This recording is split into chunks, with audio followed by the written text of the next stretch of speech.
Should old acquaintance be forgot and never brought to mind? When it comes to 2020, unless we're talking about our favorite games of the year, probably.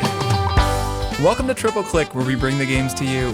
We're back from our break to talk about our favorite video games of the year with top 10 lists from each of us. You can probably guess what some of the games will be, but some others might be a surprise. What did we go with? Stick around and find out. I'm Kirk Hamilton. I'm Maddy Myers. And I'm Jason Schreier. And hey, we are back. We sure are. We're back. A long hiatus of one week. So long. It was so long. I missed you both terribly. I counted the days until we could be back recording, talking about video games. I mean, it was kind of nice. I had extra time to play more video games, which That's I'm going to true. talk about today. So. Oh, yes, that is true. That is true. Yeah. So it's the end of the year. It hasn't been Triple Click's first entire year. We will be doing some kind of celebration when that happens. That'll be in that's April. a good point, yeah. But it's the end of 2020, and we had a good year for Triple Click. This is the year that we launched it. It was not a good year in many other ways, but it was really fun making this show. And just up top here, thanks to everybody who became a Maximum Fun member and is supporting our show. There are a lot of you. Yeah. And it's really cool. It means a lot, and it helps us make this show. It makes this whole thing possible. So this is our last little shout out here before the new year. But if you would like to support us making Triple Click in 2021, go to MaximumFun.org/join, and you can become a member. And you've heard this spiel from us a million times, and I will spare you because you'll get a spoiler cast, a bonus episode spoiler cast of Gone Home, which we ran last week. That's Yeah, true. that's That's true. That was a lot of fun. And so many others. That was fun. And plenty more and many more in the future. So anyways, yes, thanks to all the members. And man, so we're going to talk about games of the year because it's the end of the year and it's that time. Before we do that, though, Jason and I have a different game that we need to talk about. Yeah, that you really got in under the wire, by the way. At the very beginning of this year, before we even started the show, when we were back on split screen, Maddy Myers won our 2020 predictions bet. Or sorry, our 2019 predictions bet. Right. We will be going over our 2020 predictions next week on this show. And because of that, Maddy got to choose a game that Kirk and I both had to play. And she chose Kirby Planet Robobot for the Nintendo 3DS, which Kirk and I have both managed to finish right under so the deadline was, of course, the end of the year. We had until the end of the year to finish it. Kirk and I have both finished in the past couple of weeks, and that's what you two were doing on the break. I was just enjoying playing games from other people's Game of the Year lists and just walking through paradise. But you two were just scrambling to finish the greatest Kirby game ever made. So it's actually pretty fun. It's pretty fun. My final verdict is it's pretty fun, silly. A little easy for my taste, but silly. So what changed your mind? Because the last time we talked about this game, Jason, you were pretty down on it. Do you like it now? Well, it was just super simple, like in the first few areas, and then it got a little more complex as they added like more robot stuff, more of like the jetpack mode, which was super fun when you're doing like the side-scrolling shooting things. Yeah. And then it actually got a little tougher in like areas 5 and 6, which I appreciated. But still, the way that like it sets you up. One of the things I really don't like about this game, I like a lot about this game. It's very colorful and fun and friendly and has a lot of clever design. One of the things I don't like is that they throw so many easy mode options at you. Like before every single boss, they give you power-ups, but then when you actually fight the boss, there's always some way where he spits out stars that you can use to suck up and then shoot at him. Right, so if you lose your power-up, there's always a way to win in Kirby. But it feels like it's designed to be beaten. It makes me think of like old Mario bosses where they could only be defeated after they let you get something in the middle of one of their attacks that let you attack them. And that I feel like would have been a lot more challenging and interesting if they didn't give you the power up beforehand, if you just had to shoot stars at them. But anyway, I digress. Fun game, super epic final boss. And yeah, those are my thoughts. Kirk, did you have any thoughts you wanted to share? Yeah, I liked the game too. I had played a lot of it earlier in the year and then played the back half in these last couple of weeks or in this sort of last week. It's a great game. It's interesting that it's both very simple and very complex. I don't think of it as a simple game. It's not challenging to finish it, but it's very challenging if you want to get all of the cyber cubes or whatever they're called and all the stars and like try to really do all those puzzles stickers. Because the puzzles are very hard in a way that I don't always like. Sometimes they're these great little brain teasers. This game I think uses the 3D space phenomenally well. It just looks so cool, and you're doing a lot of platforming, like 2D platforming in the front, and then you go to the back, and there's clever ways where you have to manipulate the front via the back and the back via the front. There's kind of these, 2.5D, but it's much more clever about it. Which is a very 3DS thing because of the 3D, and like a lot of 3DS games, especially Nintendo made 3DS games, did that exact sort of thing. I can't think of a better looking 3DS game I've played except for maybe Super Mario 3D Land. Just the 3D in this game is amazing. So I like that and the presentation. But to the complexity thing, though, just to the earlier thing I was saying, it's really complicated. Like, there's a ton of stuff in this game. I mean, looking through the move sets, I would discover moves. There's so many moves for every single ability that you get. I don't know, like I got the doctor ability and realized that if you hold down and the action key, he like opens up a whole chemistry kit and he makes different kinds of power-ups. And sometimes there's like a random element where sometimes you get a healing potion out of that. And there's so much stuff like that where I was like, oh, this is like a fighting game almost, Well, it's very Smash Brothers. And in fact, a lot of the abilities that he gets, like the doctor is like Dr. Mario. A lot of the abilities he gets are like the equivalent of his Smash moveset. Well, and there is a Smash Brothers ability that you get that then gives you this whole variety pack of moves. Like you get the fast punch and it's like a sort of whatever trail mix super pack of abilities. So anyways, that is really complicated, but then the game is not actually challenging in a way that forces you to use all of that stuff, which I didn't mind because I generally just found it delightful and really fun, and I don't think I needed it to be harder. And then I the one thing I really didn't like was I didn't like the boss fights. Like I liked the challenges. I like the puzzles. And the only puzzles I don't like are the ones where you can't solve it the first time because you wall it off to yourself and it's designed for you to realize like, shit, I blew my one chance. That sort of bugs me sometimes. Like those either. Because you got to go back and I'm like, I'm not going back. But then the boss fights I don't always love just because moving Kirby is kind of a drag. Like there's a kind of floaty feeling to the game in general that I didn't ever quite get my head around, the way that the jump and then the float and then you've got to spit the air and drop. And there are just so many times where a boss is moving quickly around in a circle and you're kind of just chasing them around and then you have to dodge stuff, but there's no good way to dodge. It's very much not there's Sekiro, no parrying in Kirby. There's you're right, it's nothing like Sekiro, but it's not Hollow Knight. Like there are a lot of things it is not that I know you two like, but and so that, I really liked being in the mech. I really liked the aerial combat sequence. There are a lot of sequences that I like, but I like the puzzle solving better probably than the combat just because I never fully got my head around it. But it was a great introduction to Kirby for me, and I learned all about all of Kirby's different moves and his ultimate power, which is incredible. And like it makes these games very rich, and I could see... It feels like there's something there, like there could be something more to a character who can take on all these different moves. It's just that the game itself is so pretty sanded down in a lot of ways because it's kind of for kids that there's a little feeling that it's missing something, which I feel like you're kind of saying as well, Jason. So I do feel that. But I liked it overall. I know what you mean. And I do feel like it's the kind of game that you maybe give to a kid where you want them to play Hollow Knight when they're a little bit older. But like this is the kind of game you give them and be like, do you like this kind of game? Do you like a kind of, it's Metroid-esque. I mean, you're collecting all these different power-ups, you're exploring, but it's super easy and nothing's ever going to feel that terrible to you. Right. So I like that part of it. But is that why you picked it for us? Because we needed like an easy way to get into. You were both very skeptical about Kirby games, and I think I was just trolling you two. Who remembers what happened a year ago? Like, Not me. Truly don't know.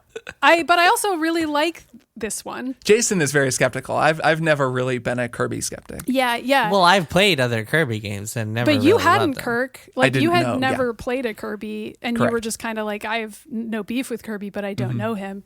So I just felt that you should know him on some level, and now you do. And also, this is usually the Kirby game I recommend. If somebody's never played a Kirby game, I feel like this one has a lot going for it. I don't know that it's the best Kirby game ever, but it's got enough different fun things going on that I think it's worth recommending. So if a listener is hearing this and they've never played a Kirby game before, I think they should play this one. Break out the 3DS. Kirby Planet Robobot on the 3DS. And another kind of thing that was kind of a drag was like having to play games on a 3DS. My 3DS like randomly shuts off and like doesn't controls don't feel good. Now you can retire it for good now that you've beaten this video game. So, Kirk, what are we doing today? Today, we are talking about other video games. In fact, a whole bunch of other video games from the year 2020. We're going to go through each of our respective top 10 lists and talk about the games on them, probably focusing a little bit more on the games that we haven't already talked about at length on the show. And that's it.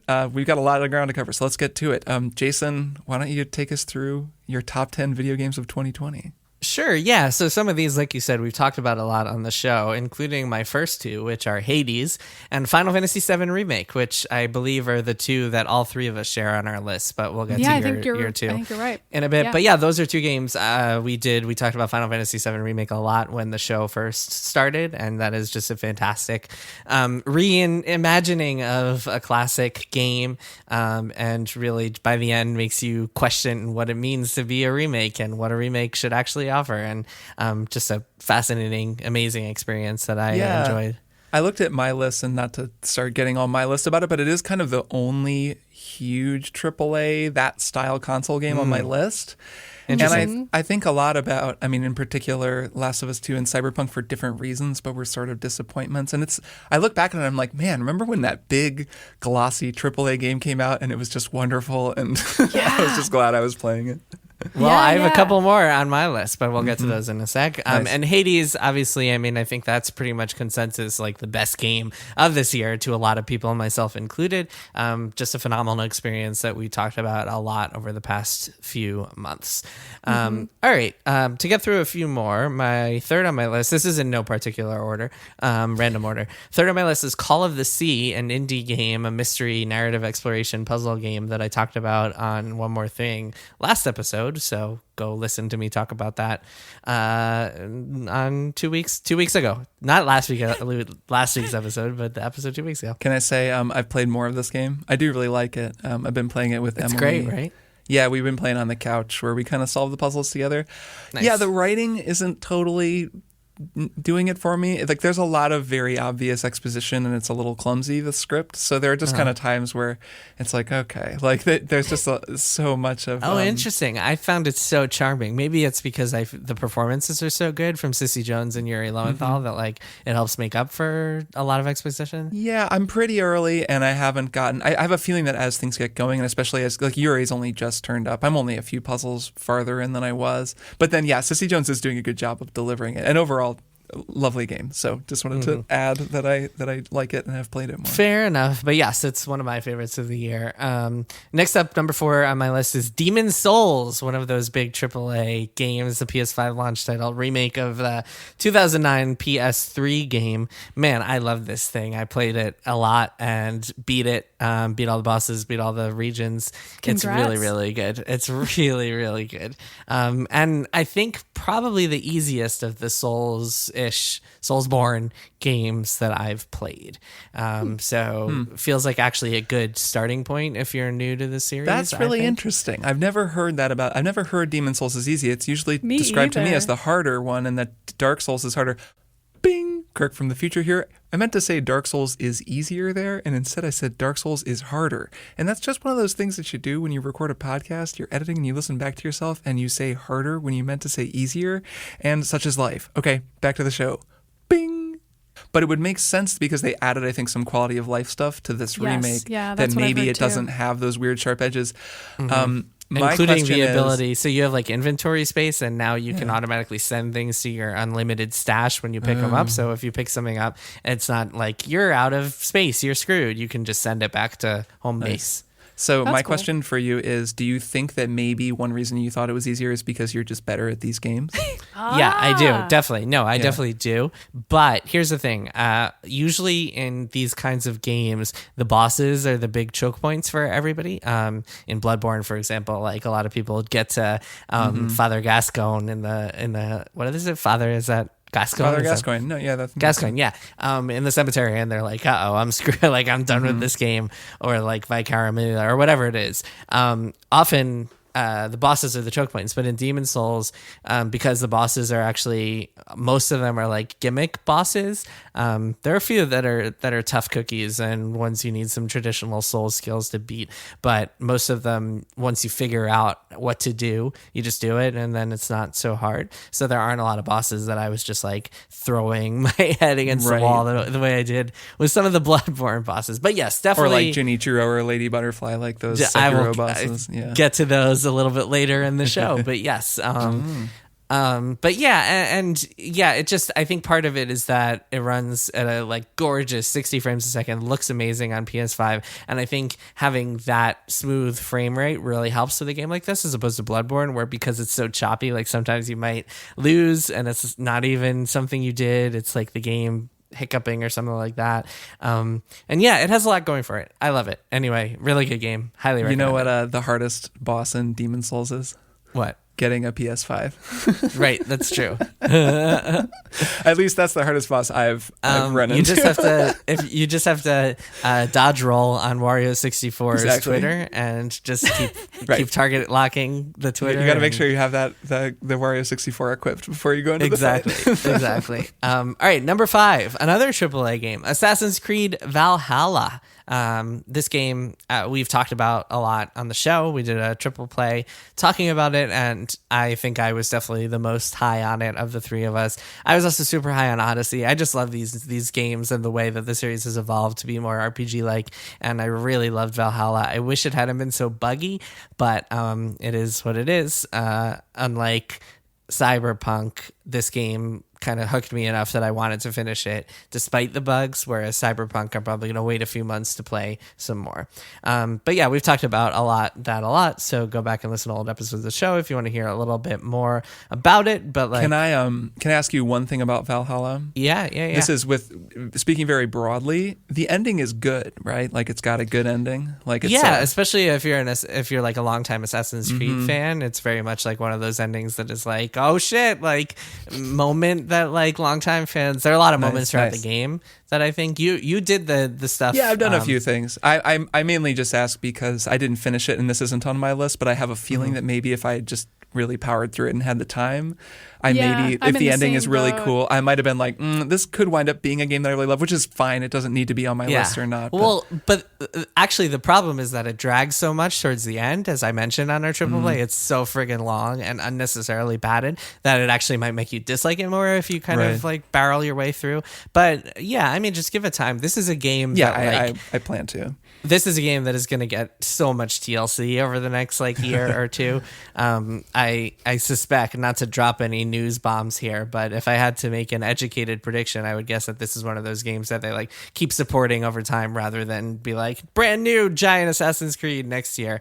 I think this is more of a long-term like Odyssey game where they want to keep adding to it. All right, number 6 for me, Fall Guys Ultimate Knockout, a game that I think got a lot of attention over the summer and then kind of dropped in hype because Among Us took over.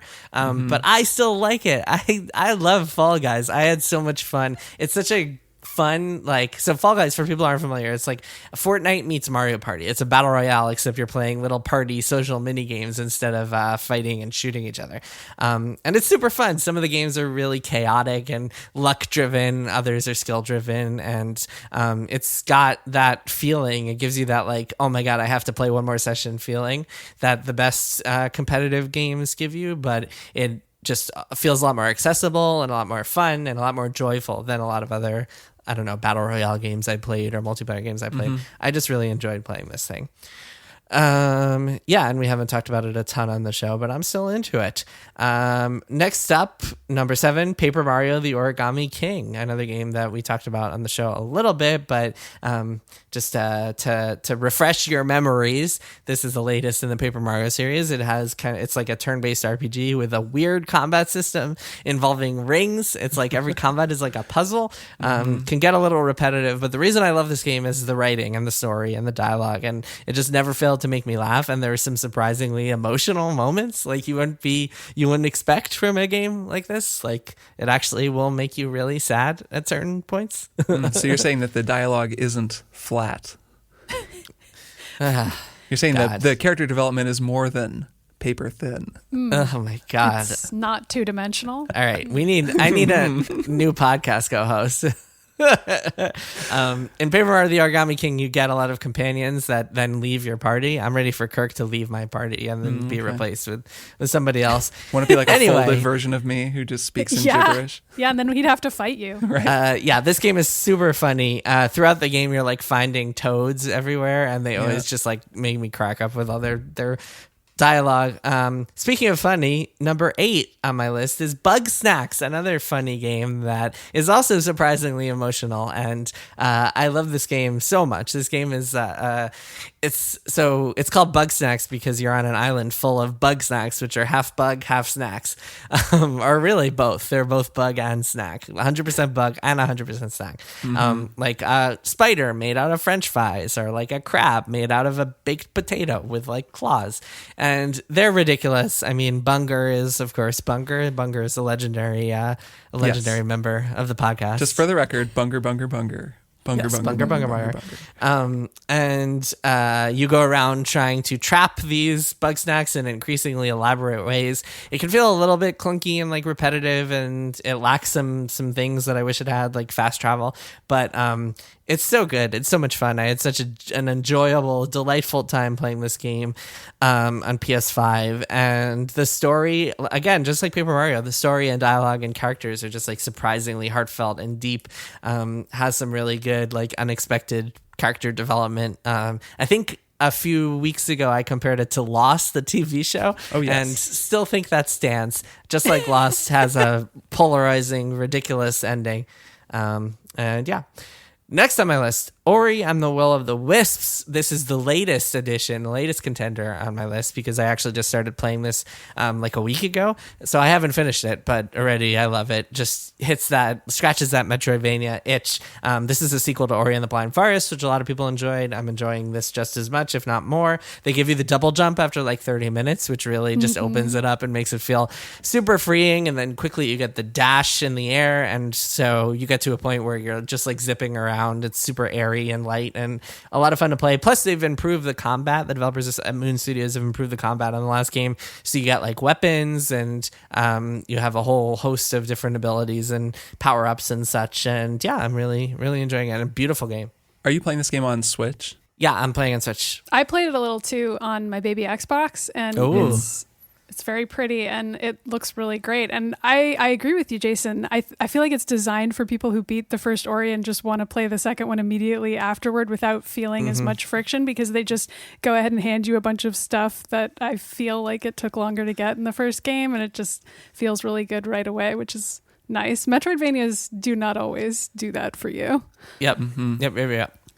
Really gorgeous. One of the most beautiful, just like striking games. Oh yeah, looks so good.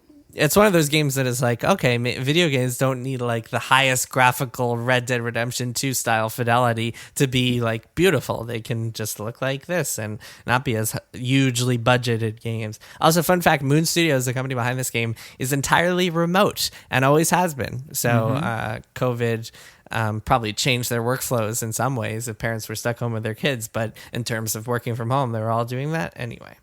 Last on my list is the Jackbox Party Pack number 7. And I don't necessarily think that this is a game that is on my list because it's like one of the best games of the year. And in fact, it's a compilation of 5 games. And the only one that I really enjoy and have been playing with my friends is Quiplash. But it is very much a game of this year because, like, without being able to get together with my friends, without being able to have dinner parties and cocktail nights and whatever, we have been, a group of friends and I have been playing Jackbox pretty much like every other week or so on Zoom and FaceTime and just doing it on a screen share.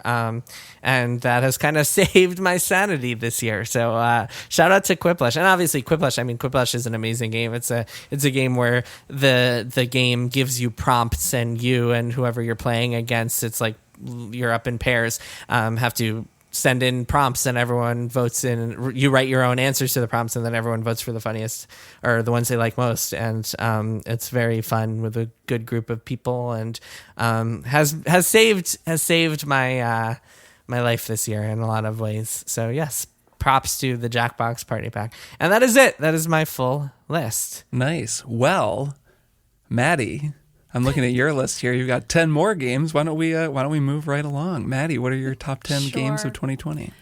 So here are my games. They're in alphabetical order because I didn't want to rank them. The first one is Animal Crossing New Horizons, which, I mean, we've talked about that a lot on this show. I don't need to go into detail. I have really enjoyed this game, even though most of the time I'm watching Dina play it these days, but we are still playing it together and still seeing friends and still doing all of the holiday events together in this game. So to me, Animal Crossing was a very 2020 game. And there when it was needed.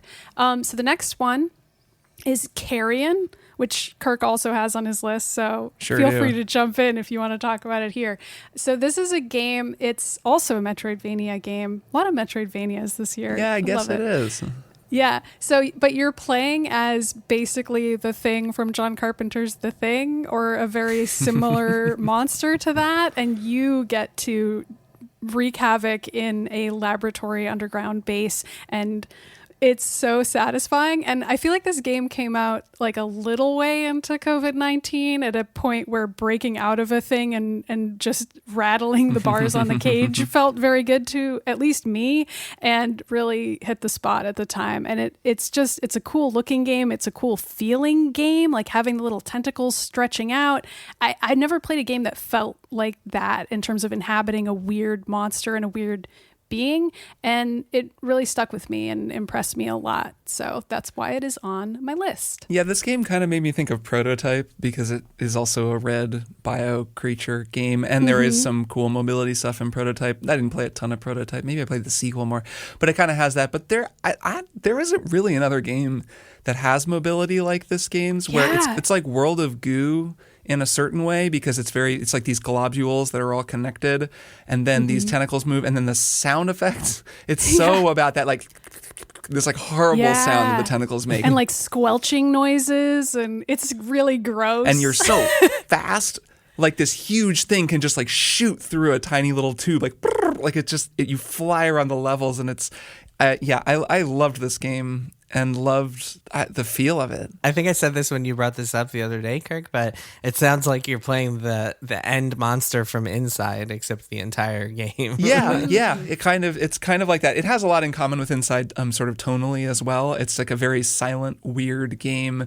about a military, like scientific compound that is doing bad things, and you're not really into everybody. And there are even sequences where you like possess human beings that really even sort of look like Inside, though it's got a kind of more pixelated look. But yeah, anybody who liked Inside should definitely play Carrion. Like everybody, Carrion rules. I loved this game. It's on my list too. So yeah, really fun. I played that on the Switch. I don't know how it is anywhere else, but I enjoyed it a lot on the Switch. So the next thing is Destiny 2 Beyond Light. This feels like kind of a cheat answer. I thought Beyond Light was a fun expansion. I enjoyed it. Got me back into Destiny after I claimed I was going to stop playing Destiny, and arguably I'm still not really playing Destiny. We don't need to talk about it. I really just wanted to put Destiny 2 on my list this year because it seemed somehow wrong not to, and inaccurate to what I actually did with my life in 2020. So moving on, Final Fantasy VII Remake, also a cool video game. We don't need to say more about it. The next thing is Hades. Same deal. Great video games. People should play them. You've heard us say that before. So then the last few things on my list include some indie games that were on other people's Game of the Year list this year, and I just snuck them in the past couple weeks because a lot of them are really short, and I just liked them a lot. So the first one is called If Found, and this is a game. I played it on Switch. I think it's on other platforms, but it's probably easier to play on Switch because you spend the entire time erasing somebody's diary. So there's not a lot of like actual tactile video game stuff to do in the game. You're just moving the cursor around and learning a story and learning about somebody. And it was just a really good story. Like, it's a queer coming of age story, and I love that shit, but it's very well told. And the experience of erasing a diary and having this person also deal with their own identity and sense of self and struggle with that is a very evocative image, and it works really well in this game. And it's also beautifully drawn. Like, there's a lot of drawings you have to erase and then put back together at the end. And I don't know, it was super satisfying, super neat looking. I took a ton of screenshots just because I was loving the experience of playing it so much. It it really, really worked for me. And there's also a fictional band in the game and like really good music, which I don't know. All of that stuff is right up my alley. So I really enjoyed it. So the whole game takes place inside of the diary?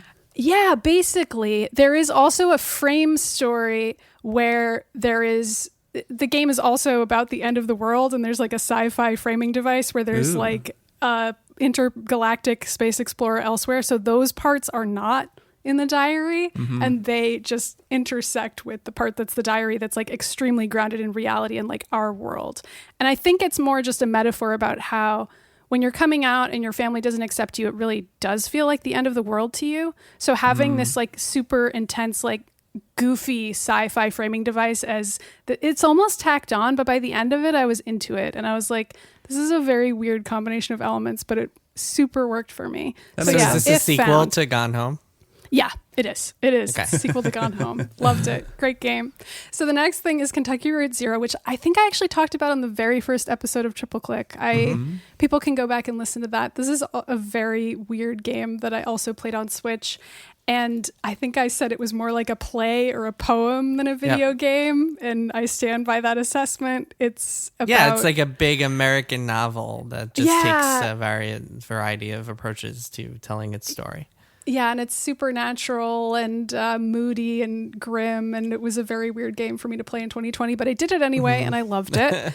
Well, this is when it came out, and like the final act. Well, this is when it was completed, and so you can actually play all the acts at once, but I think it's been coming out since 2013, I want to say. Right. I need to finish like it. that. Jesus. Yeah, I played a bunch of it also, and just I owe it to this game to finish off, it. I really loved what I've played. I just didn't play the final chapter. It's worth it, but it puts you in a weird mood, so I can't really blame you for not beating it. So this next game, I think you two would really like. It's called Paradise Killer. Good name. Here's my elevator pitch for this game. It's Danganronpa wearing a Persona suit, like a Persona 5 suit. I mean, go on. I'm very into it. It was only made by 2 people, so it does not have the same level of scope as the games I just mentioned. Like, it feels very much like a game that was made by 2 people. That's fine if it's not 100 hours long. Like, there's the occasional typo in the dialogue, and like you're walking around this island and you're like, walking around the island feels kind of bad. But like, it's a ton of conversations where you're solving a mystery, and the mystery is so weird and cool and good that I can't believe more people didn't talk about this game, and I'm loving it. So it's called Paradise Killer because this game is set in paradise, and you are basically this immortal investigator who's been summoned back to life because somebody has killed paradise by like murdering all of the council members who decide what paradise should be like, because much like The Good Place, they're continually reinventing new versions of paradise because it keeps getting infiltrated by like bad actors, demons in this case. And so they keep trying to perfect it. And they're like, the next one's going to be great. And they keep doing that all the time. Like, that's the backstory of this world.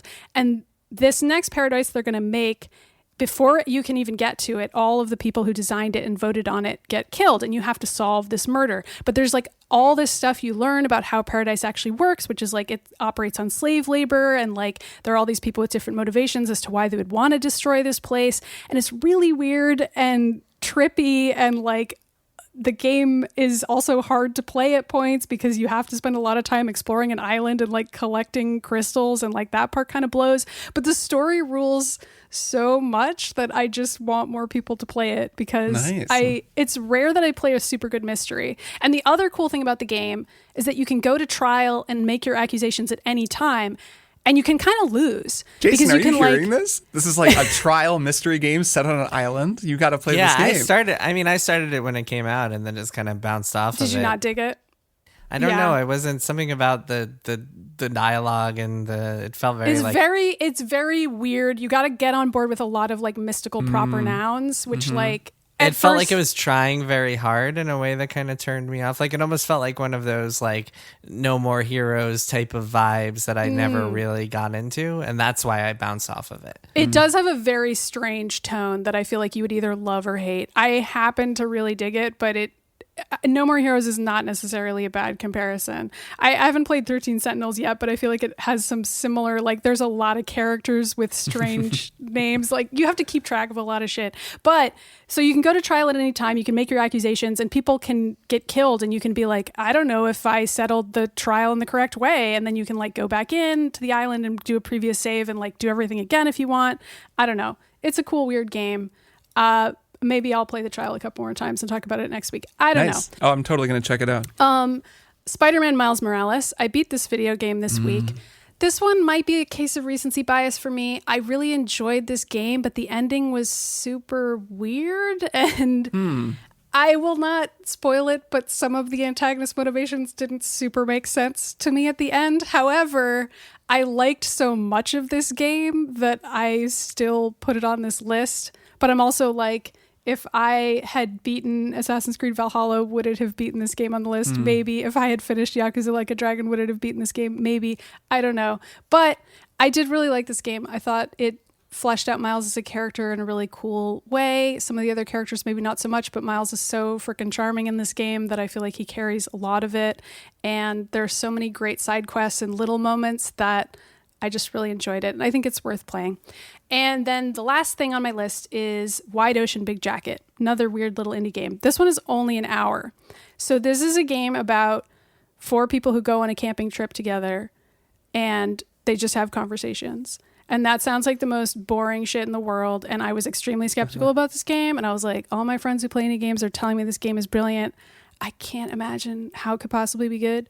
I was laughing so much at the dialogue in this game, like laughing out loud alone in my home at how funny it is and how cute it is and how human everyone was in terms of how they talk to each other. And it's in an hour. Like it's so cute and good. And it just put me in a great mood for an hour of my life and made me forget about how terrible everything is. So I think people should play it. It's great. You sold me at under an hour. Yeah, it made me miss camping. I also like that the title sounds like a Cake lyric. Yeah. Yeah. Nice. That sounds cool. Well, all right. That just leaves me. Wide ocean, short skirt, long jacket. A wide ocean and a big jacket. Trumpet solo. Okay, so my list is in order of name length, which is, I think, the best way to organize your game lists. And you can look at it in the show notes and see if you agree with me. So we've talked about a lot of these, so mine won't take as long. But I'm just going to go through them one at a time. First, Hades. Good video game. We talked about it a lot. Cool game. They added cross-save to this game, and I now have played some on PC. This game rips on PC. I mean, it's great on Switch, but it's real great at a high frame rate and a high resolution. Really fun. And super cool that you can just hop back and forth now. Did you intentionally just say high frame rate and a high resolution, just like the Cake song? With a high frame rate and a high resolution. It doesn't quite have the same rhythm to it. Okay, so yeah, Hades is great. What more is there to say? Carrion is my next one. Not to be confused with the thing you bring with you onto the airplane. It is, in fact, Carrion. I was going to say, not to be confused with Carry On, My Wayward Soul. It's the Kansas song. This is a great game, too. I already talked about it some when Maddy talked about it. But yeah, I loved this. People should play it. I felt like it got a little overlooked, maybe, but I know I talked about it earlier in the year, and or maybe we both did, Maddy. And hey, it's on both of our lists. It's a good one. It's just a cool video game. Next up is one that I've talked about, but I want to talk about a little bit more, and that is Spiritfarer, which I did as my one more thing earlier this year, but then came back to actually like when I was sort of drowning in Valhalla and Watch Dogs and sort of all these fall games, these big games. I was like, you know what I want is a game that's very straightforward about what I need to do next instead of a big open game. And Spiritfarer really just scratched that itch. And then, of course, also is just wonderfully written and beautiful. And it just really blooms slowly into this amazing thing. So it's a game where you are a girl named Stella who, along with your cat, you take over for Carrion. What's funny is when I first talked about this game, I think I didn't know how to pronounce Carrion. And I said, like, is it Charon, Carrion? Because it was before we all played Hades and heard Zagarius say it 1,000 times. Now I'm like, oh, it's Carrion. So you take over for Carrion as the sort of ship master of the afterlife. And then the whole game is you cart these animals around that are spirits of humans from the real world. And then you kind of help them it's not as neat as like tidy up whatever loose ends they have before they move on to the great beyond, and you kind of take them to this door and then they move through it. It's a much more sophisticated game from a writing perspective than I was expecting, and I've played a lot of it now. I haven't finished, but I'm near the end. It's really sad. This game has made me cry many times. It's like a very, very emotional game because the writing is so good. It's a really funny mix of like modern kind of almost like lefty, ironic, anti-capitalist stuff. Like, turns out the afterlife is very capitalist. Everybody has jobs that they talk about a lot, which is very funny. And then also this just beautiful sort of slice of life stuff where it's people dealing with their weird baggage from life. And they're all very different. And it's not, like I said, it's not as tidy as you're expecting. It isn't like, oh, this person needs to go like get closure on that one person who cheated on them so they can feel okay moving on. A lot of times it's just sort of like, you just learn about their challenges and their problems, and they just articulate why they could never really deal with them or overcome them. And they're like, but anyways, I'm tired and I need to go. And it has a much more kind of grounded quality to it. And it's really beautiful. It's like a really beautiful moving game. It's the gameplay is kind of platforming, even Metroidy. You get abilities that you unlock. And then you can like get to new areas, and it's like a side-scrolling platformer. But then it's also kind of Animal Crossing. You have a ship that you're constantly upgrading, and it's also kind of The Sims because each of your crew, each of the passengers you take on, has their own little life and routine and favorite things, and you need to make food for them and keep them all happy so they don't leave or anything. It's very low key in terms like you can't lose really or die, and it's just it's a really wonderful game. I loved it, or I love it. I guess I still haven't finished it. I will come back and finish it. And I don't know. It's a game a year where I've thought a lot about death and a lot about getting older and life. And I don't know. It felt truer on a lot of those levels than anything else that I played this year. And really, most video games that I've played, it's a remarkable game. So I won't And also go on you any can longer. hug the animals. Oh, yes. There's a hug prompt, and it's wonderful. The animation in this game is beautiful. Beautiful music. Just really... really great. So I'll just keep going. Black Mesa is my next pick. This game, of course, a remake of Half-Life, the original Half-Life, that started as this like, it finished this year. So it's been out for a long time in various forms.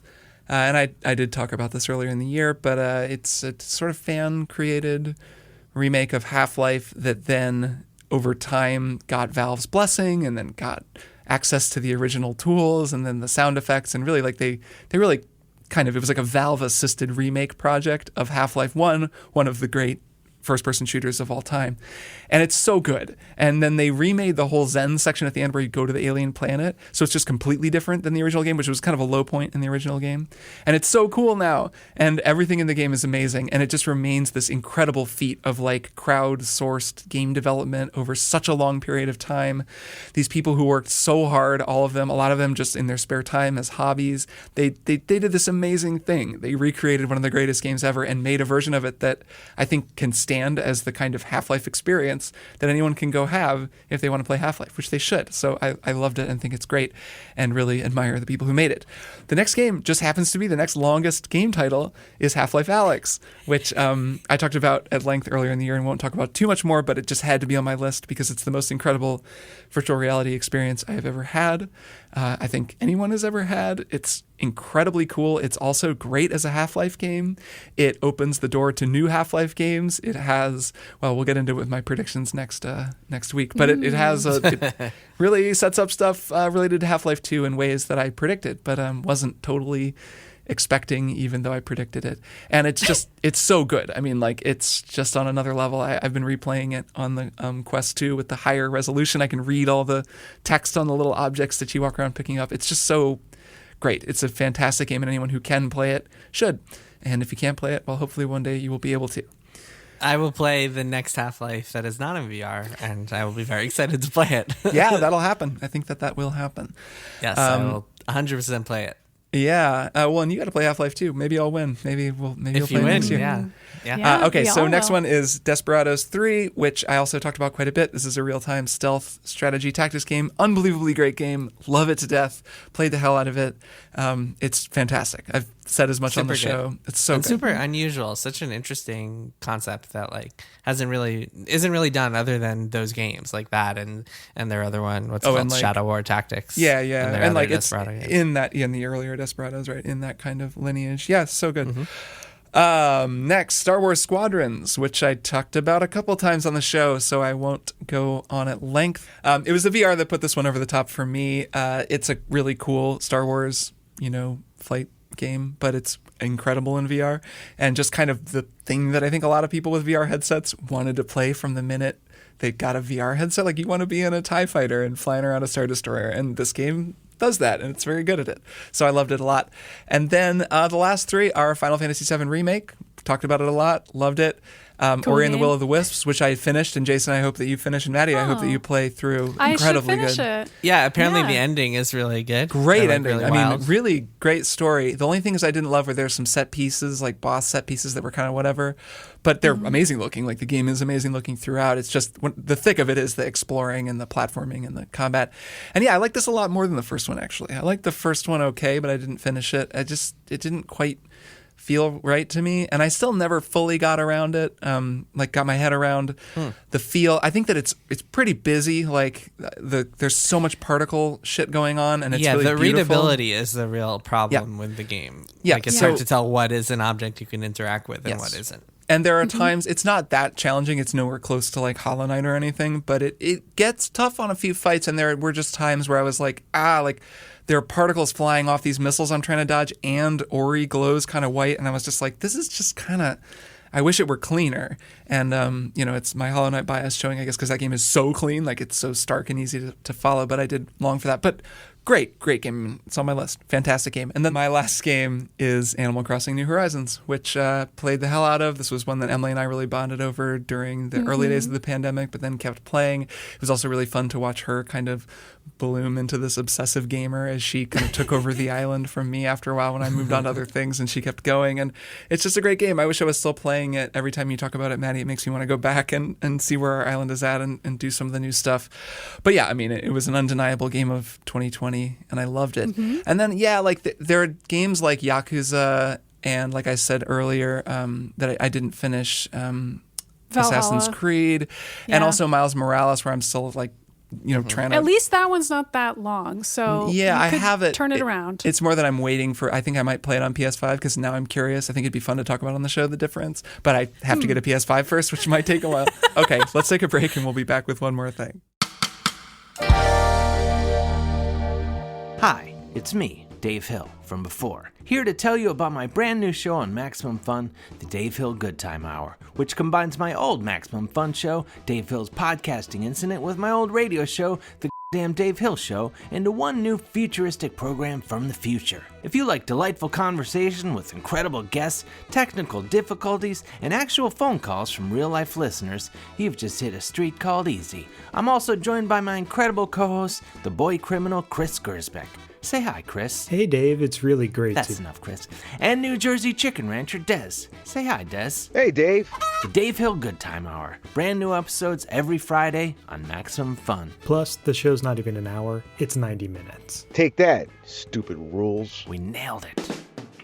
Does our podcast deep dive into the weirdest Wikipedia pages we can find? Yes. Do we learn about scam artists, remote islands, horrible mascots, beautiful diseases, and mythical monsters? Yes, absolutely, and yes. Do we retain any of this knowledge? Probably not. I'm Emily Heller. I'm Lisa Hannawalt. We make art and comedy and TV shows, and also the podcast Baby Geniuses. For the past 8 years, we've been trying to learn new things about the world and each other every episode. But let's be honest, this podcast is mostly about two friends hanging out, shooting the breeze, and making each other laugh. We're horny, we like gardening and horses, and we get real stupid on here. But like, in a smart way. Yeah. Join us every other week on Maximum Fun. All right, and we're back for one more thing. Maddy, why don't you go first? Sure. So I just want to mention an article I read this week that I thought was extraordinarily funny and good, and it is called The Very Real, Totally Bizarre Bucatini Shortage of 2020. It's by Rachel Handler. It is in Grub Street. It is an article about food. So this is an investigative piece about bucatini, which is a form of pasta. It's spaghetti. It's really super thick spaghetti with a hole in the middle of it, so you can put sauce inside of it, and so the sauce explodes in your mouth when you eat it. And Rachel Handler really likes it, and she has several friends who like it, and she's written this very comedic story about how there's actually been a shortage on bucatini during the pandemic, and that sounds really boring, and I know that, but this article is incredible, and I want people to read it. And it's like a great example of how when a reporter gets a weird concept in their brain and they just let loose on chasing down every possible person they could call in order to find out why a thing happened, it can be so entertaining and wonderful to read. And it's a great example of that. It made me feel glad to work in the field I work in. So I think people should read it. It's fun and good. Yeah, it reminded me of a Katie Weaver article in the best way. Yeah, yes. Yeah, or Ashley Feinberg, when like Ashley would get obsessed with figuring something out, and especially like all three very funny writers too. So if a writer is funny, a lot of things can be readable. Yeah. Well, that's the thing. Yeah, I read this article earlier today, and the thing that struck me about it is Rachel Handler has all these amazing asides and is just like such a good writer that I could read her write about whatever, like some subject I don't care about, which I think is the best skill that a journalist can have. Yeah. Nice. So highly recommended that people enjoy this article. We'll put a link in show notes. All right, I'm going to go next, and I will go pretty quick because, well, it's a big game with a lot to say about it, but it will become clear why I don't have a ton to say. So I played some Spelunky 2. Over the weekend. But the version of Spelunky 2 that I played was the multiplayer version. I played with our friend Russ Frushtick. He's very good at Spelunky 2. Yes. Is that where this is going? Yeah. Well, yes. And yes. So this is Russ, who is Maddy's coworker, also co-host of The Besties, who are recently independent. Good video game podcast. Check out The Besties. Congrats to them. He sent me a G-chat message saying, may have made Kirk a convert. Played Spelunky with Kirk, may have made him a convert. Yeah, I've been playing it since then. So I played with Russ, and it was really cool because it was a great way to learn the game, which I think is a really nice thing that the Spelunky 2 has, is this online multiplayer. The first one had same screen multiplayer. The sequel has online multiplayer. You can just play with somebody else.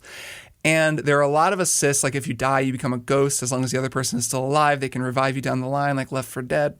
And which is good because I died a lot. Because you die a lot in this game. And it really kind of showed me what Spelunky is all about. And I already know, like I played some of the first game and I've read there's some phenomenal writing about the game. Just because there's so much to it, and the people who get really obsessed with it, it's so rewarding for them that they tell these amazing stories. So I got the gist from reading, but playing it, you really see it in action, and it's so cool because there's no other game like it. It's not like Hades, the closest, rogue-inspired reference point that I can come up with. They're nothing alike. Like, it's such a game about weird world literacy and cause and effect and specific rules and things that you have to learn. It's a game about like exploring and learning to understand a world. And the world of Spelunky is so dense and complex, but also really like rigidly constructed in a way. Like, rigid is the wrong word. Very intricately constructed. It's not rigid, actually. It flows and all kinds of weird, unexpected cascade effects happen. But it's very intricate and specific, and everything follows these rules that have been set out. And the joy of the game is in learning all of them and then watching them interact and seeing what combination you're going to get this time through. So following Russ through, he could be like, okay, you're going to watch out for that thing. This thing is probably going to kill you. I'll get that guy. Watch out for that. He's really dangerous. He doesn't look like it, but I'm going to go over there.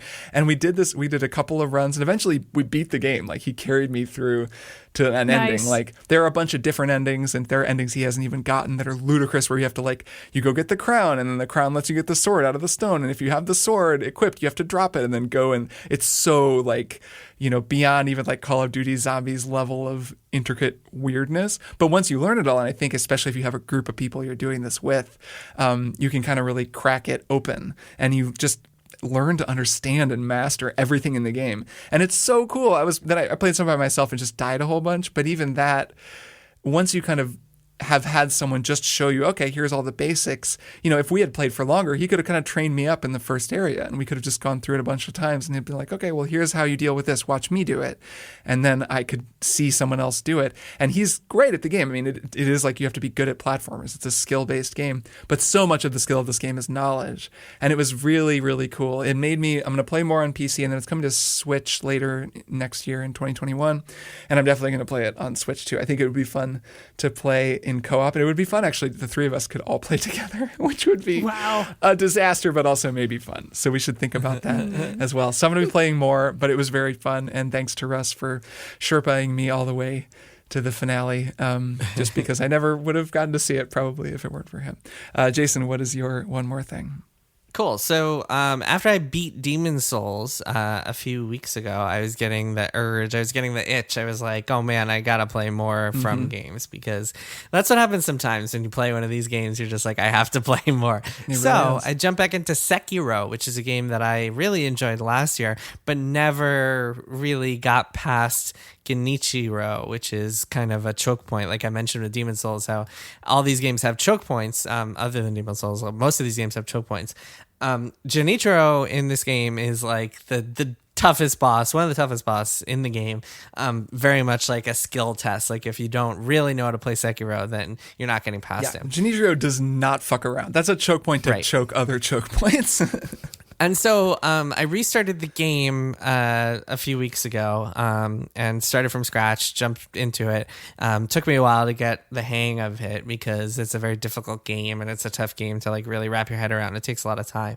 But then I kept fighting through, beat the first couple of bosses, beat Lady Butterfly, who's another early boss that's pretty difficult. Got to Genichiro, was like, I'm doing it.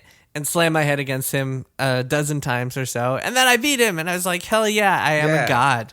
And then kept playing Sekiro, and I'm still playing Sekiro because it's a great game. I'm at another choke point right now, Guardian Ape, who is another infamous boss. Kirk, did you ever get past him? Oh, yeah. Have you... You beat him, okay. Well, after Genichiro, you can go like a few different paths, and I've beaten all the other paths. So I took down the folding screen monkeys, I took down the corrupted monk. Folding screen is a funny one. That's like one of those gimmicky fights. That's a silly boss. Yeah, gimmick boss. How's the Guardian Ape fight going for you?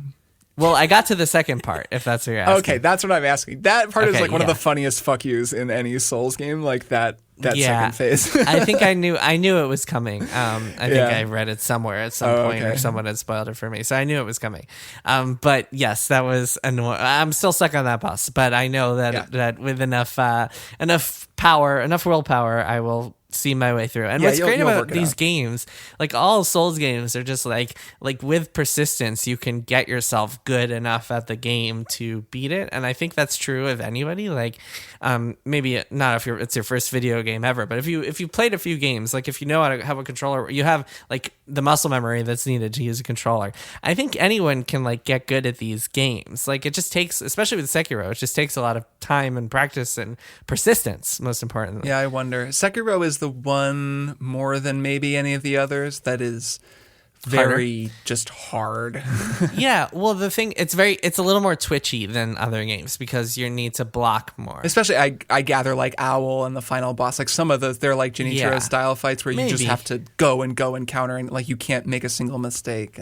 But the thing about Genichiro is like you're learning his moves. Every time you die, you're learning something new about the way he works. And like sometimes you might screw up because you misread him or like you press the wrong button or something like that. But if you can identify every move he makes, then it's just a matter of execution. And I feel like anyone with enough time could pull it off. I don't know. I'm not that great at like these twitchy action games, and I was able to do it. There's a point after Guardian Ape where it gets extremely difficult, and that was where I stopped. And I'll be curious if you get past that, it'll like motivate me to keep going, and that would be fun to play through it at the same time. Okay, I'll keep you updated. But it did get so hard, and just regular enemies were so hard that I was like, all right, I'm just like, I'm good. Like I've seen enough. But Fair enough. If you keep going, it'll make me want to go finish. No, it's possible that I'll feel that way at that point as well. And I'm already kind of with Guardian Ape. I've lost too many times, and I'm running out of those spirit emblems, and I've used all my money getting new ones because I keep using the firecrackers to try to stun him in the first phase, and it's getting a little grating and draining. But I do think that like all it really takes is just persistence and time. And so these games are very much not meant for people who have kids like myself and don't have a lot of gaming time. So that for that reason, I might not be able to play too much longer. I might have to move on to other things. But it is good. It's a good game to play when there aren't a ton of new other games coming out, and you can be like, okay, I'm just going to dedicate the next couple of weeks to Sekiro because there's not a lot of other stuff that I need to play right away. But anyway, Anyway, good ass video game. Yeah, well, I hope you beat Guardian Ape, and that Me too. will do it for our last show of 2020. Cool. Happy New Year, everyone! If you're listening to this on New Year's Eve, I hope you have a safe, fun Happy New Year. celebration. And if you're listening to it in 2021, by yourself or with your immediate family. And Yes. that's it. Yes. In Animal Crossing. No only. super spreader New Year's events, please. The vaccine is so close. We just got to hold out So a little bit close. longer. So close. All right. Well, I'll see the two of you in 2021 for more video games. Here's to a better year. Please. Bye. Triple Click is produced by Jason Schreier, Maddy Myers, and me, Kirk Hamilton. I edit and mix the show and also wrote our theme music. Our show art is by Tom DJ. Some of the games and products we talked about on this episode may have been sent to us for free for review consideration. You can find a link to our ethics policy in the show notes. Triple Click is a proud member of the Maximum Fun Podcast Network, and if you like our show, we hope you'll consider supporting us by becoming a member at MaximumFun.org/join. Find us on Twitter at TripleClickPod, send email to tripleclick@MaximumFun.org, and find a link to our Discord in the show notes. Thanks for listening. See you next time.